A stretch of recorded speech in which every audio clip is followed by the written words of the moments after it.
Hi hello friends, welcome back to the prime content YouTube channel. ఏపీలో June 9న అక్కడక్కడ మోస్తరు నుంచి భారీ వర్షాలు కురిసే అవకాశం ఉందని విపత్తుల నిర్వహణ సంస్థ మేనేజింగ్ డైరెక్టర్ ప్రఖర్ జైన్ తెలిపారు.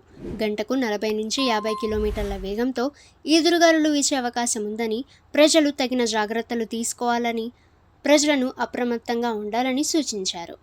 ఇక ఇవాళ పల్నాడు, ప్రకాశం, కర్నూలు, నంద్యాల, అనంతపురం, శ్రీ సత్యసాయి, వైఎస్ఆర్ కడప జిల్లాల్లో పిడుగులతో కూడిన మోస్తరు నుంచి భారీ వర్షాలు కురిసే అవకాశం ఉందన్నారు. అలాగే అల్లూరి సీతారామరాజు, మార్కాపురం జిల్లాల్లో అక్కడక్కడ పిడుగులతో కూడిన తేలికపాటి నుంచి మోస్తరు వర్షాలు కురిసే అవకాశం ఉందన్నారు. అలాగే మిగతా జిల్లాల్లో అక్కడక్కడ పిడుగులతో కూడిన తేలికపాటి వర్షాలు కురిసే అవకాశం ఉందని తెలిపారు. ఆకస్మికంగా ఈదురుగాలులు, ఉరుములతో వర్షం పడే సమయంలో ప్రజలు చెట్ల కింద, విద్యుత్ స్తంభాల కింద, అలాగే హోర్డింగ్స్ కింద నిలబడొద్దని సూచించారు. ఇక పొలాల్లో పనిచేసే రైతులు, పశు కాపరులు మరింత అప్రమత్తంగా ఉండాలని, ఆకాశం మేఘావృతమై ఉరుములు వినిపించిన వెంటనే సురక్షిత ప్రాంతాలకు వెళ్లాలన్నారు. వర్షపు గాలుల వల్ల ఎక్కడైనా విద్యుత్ వైర్లు తెగిపడి ఉంటే వాటిని గమనిస్తూ వాటికి వీలైనంత దూరంగా ఉండాలన్నారు. మరోవైపు శ్రీకాకుళం, విజయనగరం, పార్వతీపురం మన్యం, పోలవరం, ఏలూరు జిల్లాల్లోని కొన్ని ప్రాంతాల్లో 42 నుంచి 43 డిగ్రీల మధ్య ఉష్ణోగ్రతలు రికార్డయ్యే అవకాశం ఉందని తెలిపారు. అల్లూరి సీతారామరాజు, విశాఖపట్నం, అనకాపల్లి, కాకినాడ, కోనసీమ, తూర్పుగోదావరి, పశ్చిమ గోదావరి, కృష్ణా, ఎన్టీఆర్, గుంటూరు, బాపట్ల, పల్నాడు జిల్లాల్లోని కొన్ని ప్రాంతాల్లో 40 నుంచి 42 డిగ్రీల మధ్య ఉష్ణోగ్రతలు నమోదయ్యే అవకాశం అయితే ఉందన్నారు.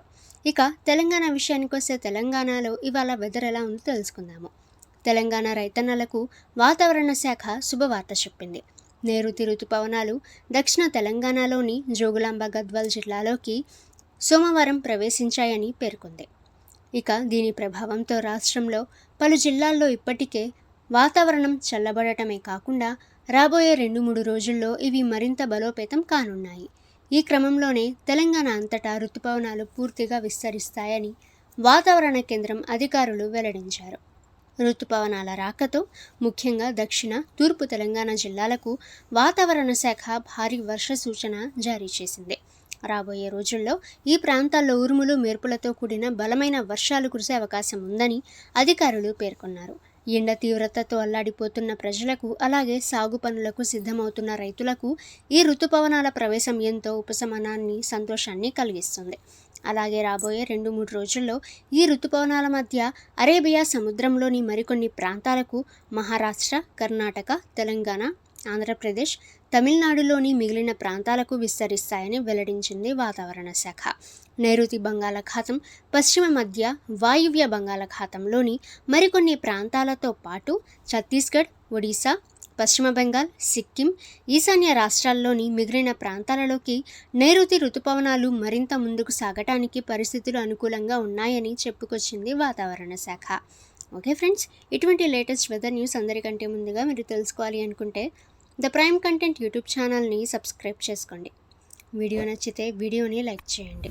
ఈ సమాచారాన్ని మీ ఫ్రెండ్స్ అండ్ ఫ్యామిలీ అందరికీ కూడా షేర్ చేయండి. నెక్స్ట్ వీడియోలో కలుసుకుందాం.